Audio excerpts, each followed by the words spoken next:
So if you are considering buying your next house, this is specifically for you because I don't want you to make the two mistakes that I see being made all of the time. These two mistakes are potentially catastrophic and will absolutely crush your dreams. So I'm going to explain what they are, why people do them, and then what to do instead.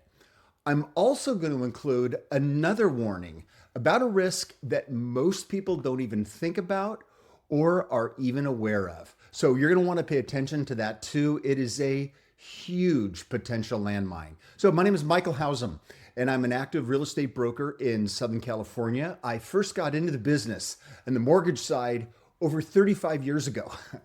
And then I added the real estate license a decade later. So this was back when I was still getting haircuts every 3 weeks. But what I'm doing here is very different. This has nothing to do with pitching to be anybody's agent or broker, but to provide independent help and guidance to homebuyers across the country who want to control their own real estate journey.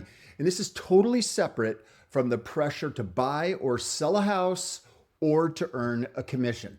So these are the two things that I see all the time with folks who are thinking about moving to their next home. And frankly, they break my heart because neither of them needs to happen. The first one is people that are just simply stuck and unable to figure out the right next step. And the second is people whose first step is to just go out and start visiting open houses. Both of them are not good. Let's first talk about the people that are stuck. So right now I'm working with a family. These guys have been stuck for almost 2 years. They've known they needed to upsize their home, but they haven't been sure about what to do next. And the major issue for them is to figure out what to do with their current house and how that fits into the plan. Do they sell it or do they keep it? And if they decide to sell it, should they sell it first and then buy a home? Or do they buy the house and then they sell the current one? Or maybe they keep it and they rent it out. Lots of moving parts here. And every single one of these options has a lot of super big implications. Trying to figure out the wisest way to go about things from the home selling angle or from the home buying angle, all of these things. And then what are the costs associated with either of those choices? What are the pros and cons for each choice? Plus, then if they do decide to keep it, there's even more considerations, being a landlord, tax considerations, if they need to get money out of the house to make the next purchase, what do they do? So this is a big fog of options. And all of these potentials have each created their own uncertainty. So they're basically sitting there, bursting at the seams, increasingly unhappy, and are now worried about, prices are continuing to go up and affordability. It is just brutal. And this is not an uncommon occurrence. You, in fact, may be even dealing with some of those same issues yourself. Too many options, not sure how to prioritize them, so that then just everything stays stuck in neutral and nothing gets done. Now, the second thing I see is folks going from somewhere in that position there to taking the next step and just going out and looking at open houses and then just kind of seeing what's out there. I actually met with a couple this very week, and that is exactly what they're doing. They're going to open houses, they're going to new builder model homes, a wide variety of locations and price ranges, and they're also getting frustrated and disappointed. It is not a great plan either. It's kind of like, I was saying this to them, it's like just driving through an auto mall to find some cars. But what kind of car? What make of car? How much to spend? We're just kind of looking, but looking at what? That's not a solution. And frankly, at this point, this is where another problem enters into the chat. And this is something that most people never even think about. And that is about the real estate industry itself. So here's a news flash. The real estate industry is not your friend. And this is what I mean by that. The incentives and the focus for the real estate industry as a whole is just to get signatures on a contract, your signature, and then to collect a commission and hopefully collect out a commission as soon as possible.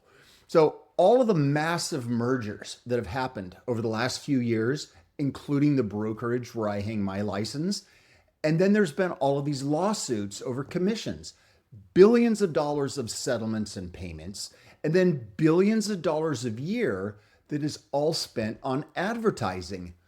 None of this stuff is about focusing on helping people like you get the optimal results that you need and want.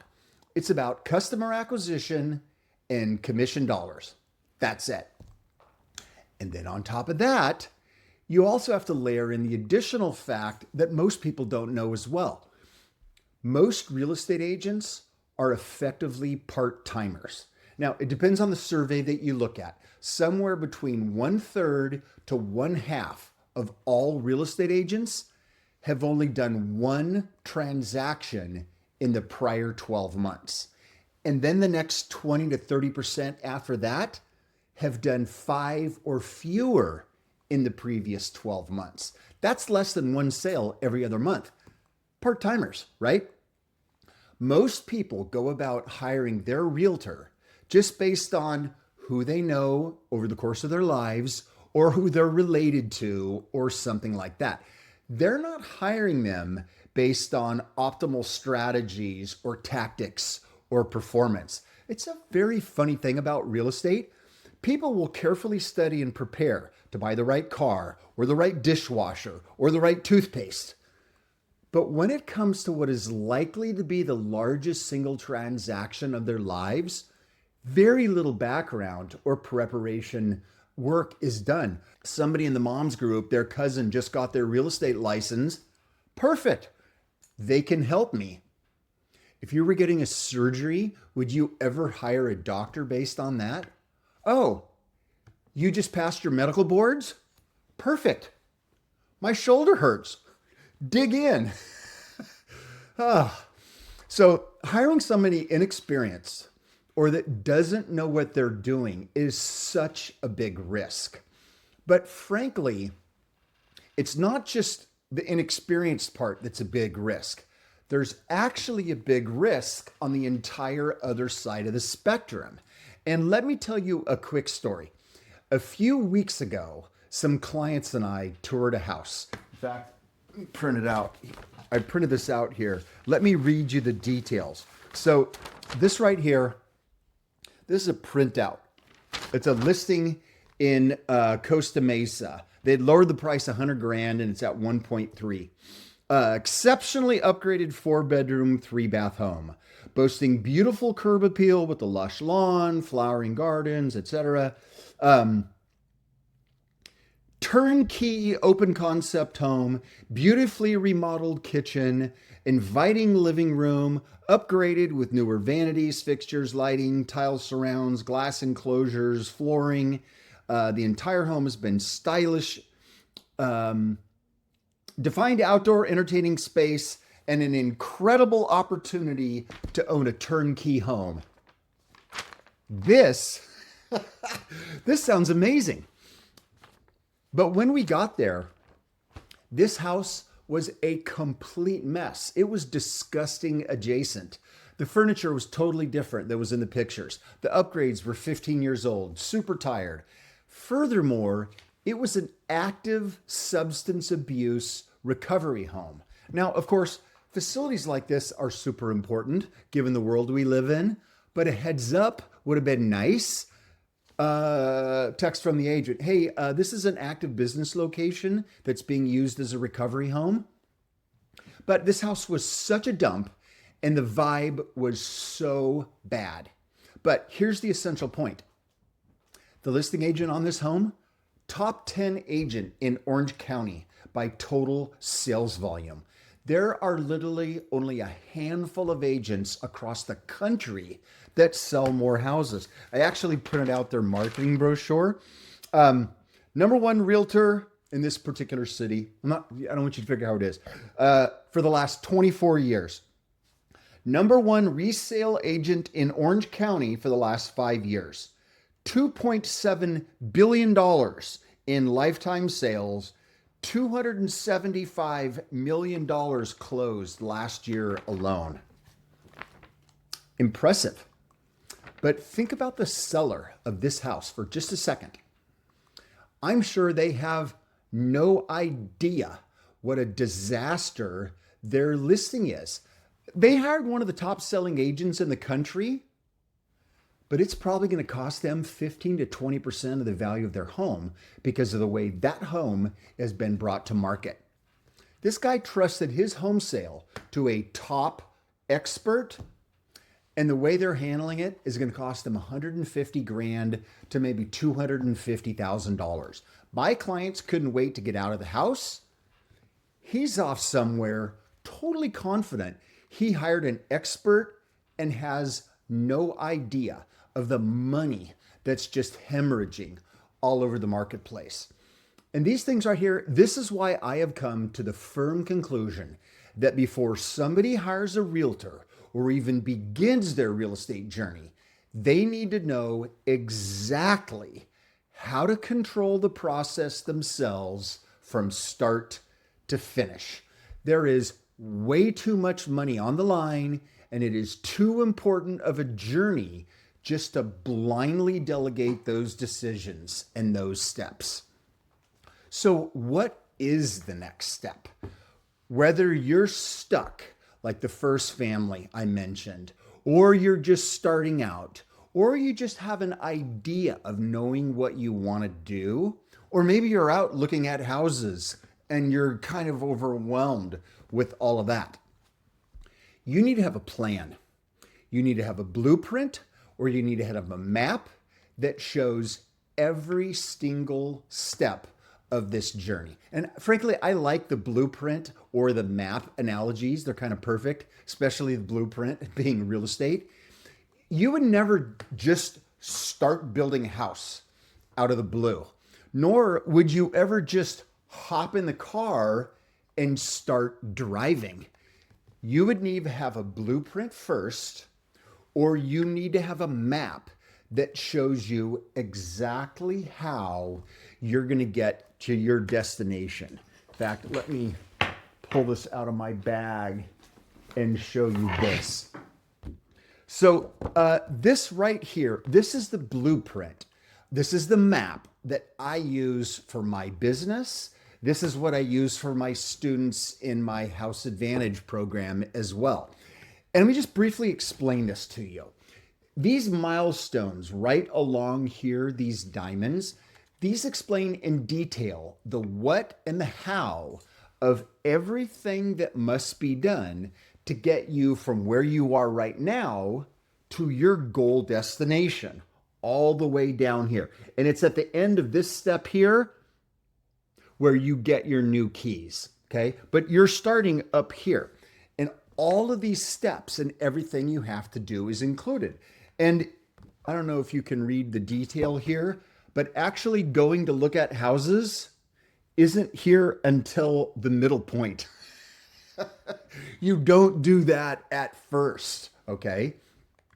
And then the next step, after you figure out what and how you're going to do it, then you need to place it onto a timeline, your own personal timeline that's right for you, given everything that's going on in your life, work, money, family, vacations, job, all of that, and then map out all of the what and the how onto your own personal when. Now, the when part, that is important of a topic just in of itself. That's going to be next week's live program. And this is what you need to do. You need to develop something like this so that you can figure out what all of your options are. That's way back here at the very beginning before you start going any further. So at this point, there's basically two options for you. First option for you is to just take this general idea that I've told you here and to try to figure it out on your own, right? Keep watching YouTube videos, scroll through the listing, ask your friends for advice, hope that whatever agent you end up hope they catch everything, and then just figure it out as you go. This is what most people do, and sometimes it works. Frankly, buying a house is not rocket science. You can actually go out and buy a house today. The question is, at what cost? What costly mistakes were made that you didn't even know about? What opportunities presented themselves that you didn't even know what to look for and how to take advantage of those? That is the real question about buying a house.